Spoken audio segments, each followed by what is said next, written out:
What up, guys? I'm back at the local skate park today because it's close to my house and because it really looks like it's about to start raining outside, and I'm not sure when that's gonna start happening. Welcome to New Jersey. So the rails and the hubbas here, they're just like slightly above knee height tall. So in reality, they're really not all that tall, slightly above knee height. But the way that the run up is set up here and the way that the speed goes, it's just an awkward rail and hubba to hit. It's just like, it feels a little bit too tall for the amount of speed that you don't have. If you've ever been to this skate park, you know exactly what I'm talking about. But the truth is that it's not that high. It's only above knee height, and I need to get comfortable with skating things of that height. Again, for like the 5th time in my life. I can't use being 34 as an excuse anymore. So yeah, let's do it. Let's get comfortable with being uncomfortable while boogers are coming out of my nose. And today I am on a new deck.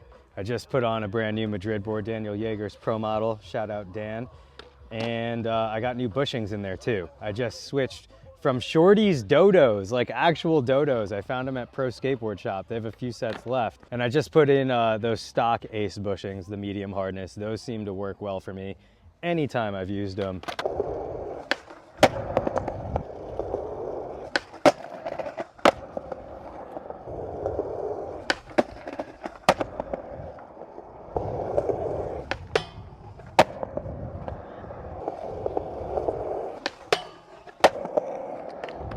Board slides worked out pretty easy today.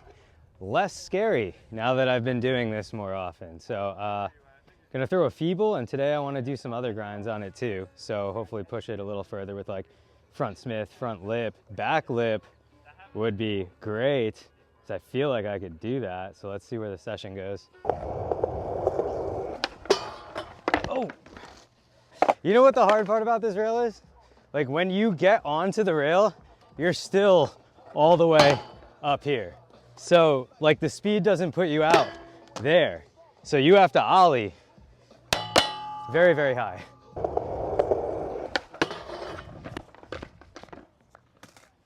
Hey, it's good rail practice, right? You actually have to grind the whole rail.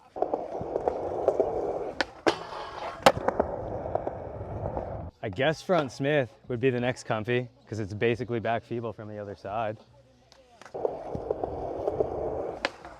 Oh, I got scared. Just wanted to make sure I still knew how to ollie. I think I got this. I don't think I should be scared. I think it's gonna be worse if I'm scared. Oh, I knew it was gonna be worse if I was scared. All right, dude. That was stupid. I need to ollie. It's always worse when you hesitate, you know?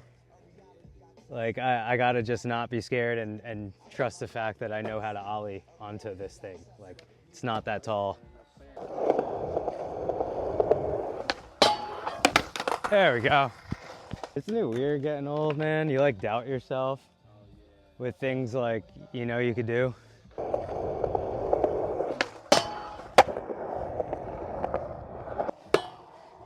Think front lip, you know? Oh yeah. Just want to make sure I can get over it. Different trick, different mental battle.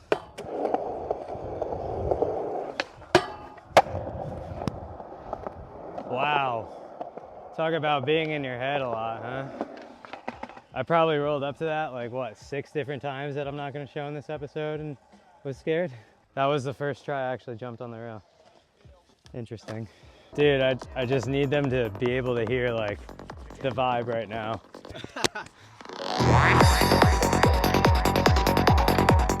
All right, baby steps on the rail progression. I'm proud of myself for slowly getting back to it and getting over that fear of skating bigger rails.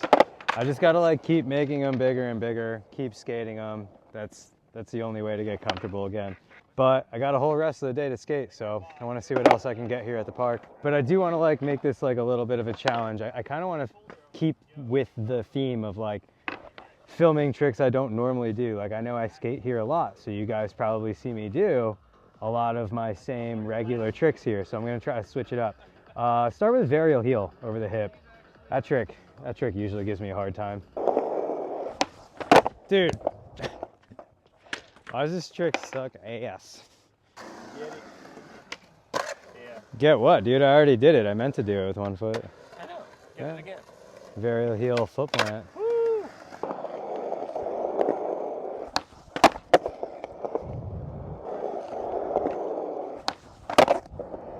Oh. I don't want to like get too ahead of myself, but like the motion of front shoves seem to be working pretty well today.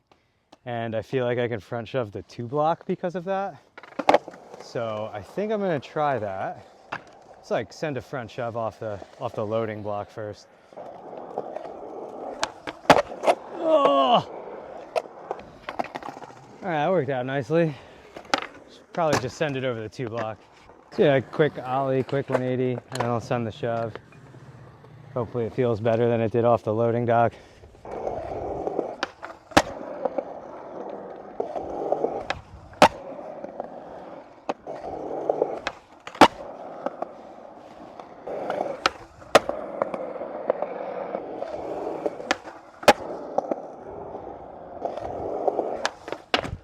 There it is.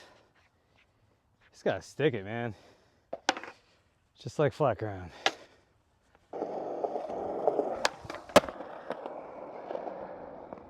It's kind of sketchy. I think I'm gonna do it again just before it starts raining.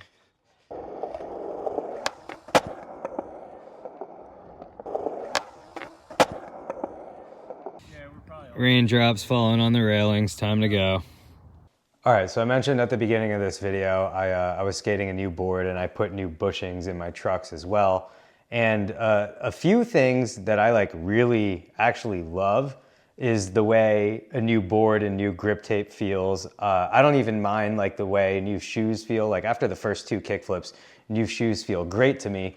New wheels and new bearings, like nothing really feels better than that. It feels like you're like gliding on air. But when it comes to new trucks are like the absolute worst to me, especially like once I get grooves going inside of my trucks, like locking into grinds becomes easier and more consistent and more comfortable. But new bushings actually, like, I don't mind them as much either. They're definitely not as hard to break in or get used to as like a whole new set of trucks for whatever reason to me. But I have found replacing and keeping up with my bushings to be beneficial for my skating in a couple things. Like bushings come in different firmnesses, different hardness. So if you like a more sturdy feel, you could go for a more firm bushing or a hard bushing. I ride mediums because I don't know, I guess I'm somewhere in between. And then I know a lot of people that like their trucks super loose that won't even skate with like a top bushing, which is absolutely crazy to me. But there are people out there that do that. Different strokes for different folks. It always comes down to preference with skating. But I've found like, even with like most of my friends that I know that skate, if I was to ask them like, yo, like, how are your bushings holding up right now? Like most of them would probably be like, I don't know, dude, I don't worry about that. I don't check that. And I myself, I'm kind of guilty of that too. Like every now and then I'll like turn my board over and look at it and my bushings will be like stripping or they'll be blown out or something outrageous like that. And it'll all of a sudden make sense like, oh, that's why my skating feels so wobbly and like off balance and inconsistent lately. And replacing those bushings or keeping them up to date, it can help me with things like balancing. It helps prevent wheel bite. It helps the turning radius of my trucks. So again, you know, skateboarding's all preference. We all know that by now, but that's a little something that I've found. It's a pretty cheap maintenance to keep up with when it comes to skateboarding products, and it does help me. So maybe it'll help you too. Anyway, if you made it to the end of this episode, hit that subscribe button. I upload weekly. Lately, it's been twice a week, so I'll see you guys on the next video.